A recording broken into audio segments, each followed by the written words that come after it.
storm had passed, but the old monk was still standing beneath the giant banyan tree, drenched, trembling, and staring at the lifeless sparrow in his hands. Moments ago, that tiny bird had crashed into his hut, struggling, gasping for air, and now it lay still. The monk's wrinkled fingers gently stroked its wet feathers as a whisper escaped his lips. Even this small life wanted to live, yet fate decided otherwise. Behind him, thunder rolled far away, fading into silence. The smell of rain clung to the earth, heavy and raw, and for the first time in years, the monk's eyes glistened. Not from grief, but from realization. That night, as the village slept, a strange truth began to form in his mind, one that would soon teach him, and the world, how fate can truly be changed. The old monk's name was Ananta, a man who had once traveled across kingdoms, healing minds and hearts with his words. But now, in the twilight of his life, he lived alone in a small hut near the riverbank, where time flowed slowly, and silence became his closest companion. Every morning, he would sit beneath the banyan tree, feeding sparrows that fluttered down from the sky. They had become his friends, his only company. He often smiled as they hopped around his feet, their tiny wings beating like fragments of joy in the wind. But that day, when the storm came, everything changed. The winds were violent, the trees bent low, and the world turned gray. The next morning he found dozens of sparrows lying lifeless across the muddy ground. As he gathered them with trembling hands, something broke inside him. Not sadness, but a question. Why does fate choose some to live and others to die? For days that thought haunted him. He prayed, meditated, waited for an answer. But none came, until one dawn, while watching the first light touch the river, a single sparrow returned, fragile, yet alive. And in that moment, Ananta realized, perhaps fate doesn't choose for us.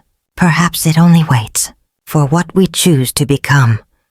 The sight of that lone sparrow stirred something deep within Ananta's heart.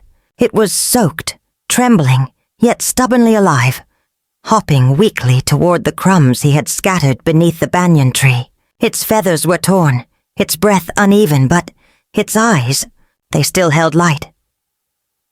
The monk watched in silence. 1,000 thoughts passed through his mind, of loss, of destiny, of the fragile line that separates life from death. He wondered, why did this one survive when all the others perished? The sparrow pecked at the crumbs, rested for a moment, then lifted its tiny head toward the rising sun, and suddenly something clicked inside the monk's soul. He whispered to himself, almost in awe, "It's not luck, it's will." That day, Ananta decided to test what he had just realized. He began observing life more closely.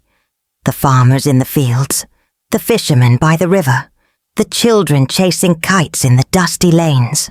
He saw that those who complained about fate were the ones who sat idle, waiting for change to arrive on its own.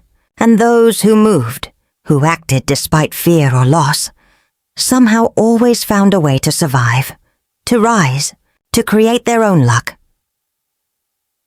He started teaching the villagers a simple practice, one conscious act of effort each day.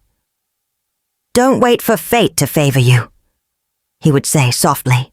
"Do one small thing, even if it feels meaningless, but do it with faith and focus."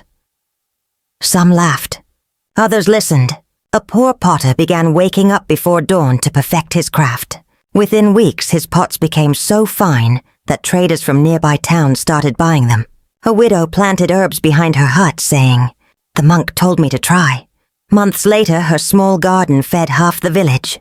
Slowly, change began to ripple through the valley. Not because of miracles, but because of movement. The monk watched it all quietly, his eyes filled with quiet pride. Every morning, the same sparrow returned to his doorstep. It had healed, its wings strong again, its song clear. And each time Ananta saw it fly, he smiled. The bird had become a symbol, a reminder that resilience, not fortune, decides survival. As the villagers grew, so did their faith. They began calling the monk's teaching the habit of motion. They said it turned misfortune into progress, darkness into dawn. Ananta never claimed to change anyone's fate. He simply reminded them that fate was not a sentence.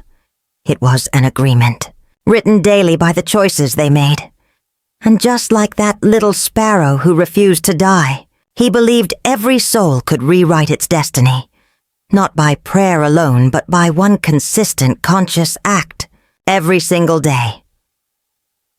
One evening, months later, a terrible drought struck the valley. The rivers dried, the crops shriveled, and the once green land turned to dust. Panic spread like wildfire. The villagers gathered outside the monastery, their eyes wide with fear. "Master," they cried, "has our luck abandoned us again? Have the gods cursed us?" Ananta stood silently before them, his robes fluttering in the hot, dry wind. The earth beneath his feet was cracked, lifeless. The same ground where once the sparrow had healed and flown again. He looked at the desperate faces before him and said quietly, "No, luck hasn't left you. You've simply stopped moving." A murmur ran through the crowd. "But what can we do?" someone shouted. "The river is gone. The fields are dead." The monk's eyes burned with calm fire. "Then dig," he said. "Dig where the river once flowed. Work even when your hands bleed, because stillness will kill you faster than fate ever could." At first, no one believed him. The sun blazed mercilessly. The soil was hard as stone.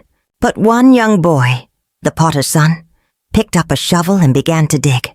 Slowly others followed. Dozens of villagers joined in, their sweat mixing with dust, their faith fighting their fear. Hours turned into days. Their hands blistered, their backs ached. But they kept going. And then, on the 7th day, someone shouted, "Water!" A faint trickle bubbled up from the earth, glistening in the sun like liquid silver. Cheers erupted, tears flowed, and laughter filled the air once more. The monk stood at the edge of the new stream, watching the villagers dance in joy. His eyes lifted toward the sky, where that same sparrow circled above, free and fearless. He smiled and whispered, "This is it. This is how fate changes, not by waiting for rain, but by digging for it." When the valley turned green again, people no longer spoke of luck or destiny. They spoke of effort, of that one habit the monk had taught them, to act, no matter how small the act seemed. Children grew up hearing stories of the drought. The digging and the day water returned. The monk's words echoed through generations. "Don't wait for fortune to find you. Move first, and fortune will follow." Years later, when Ananta grew old, he would still sit beneath the banyan tree each morning. The same sparrow, now with its own flock, would perch nearby, chirping as if reminding him of the lesson it had once helped him learn. Visitors came from distant lands, seeking to know his secret for peace and prosperity. And every time, the monk would smile gently and say, "There is no secret, just one simple habit: to move, to try, to trust the process." He would look toward the rising sun and add softly, "Fate isn't written in the stars. It's carved one action at a time, by your own hands." And somewhere above him, the sparrow would sing, free, fearless, and full of life.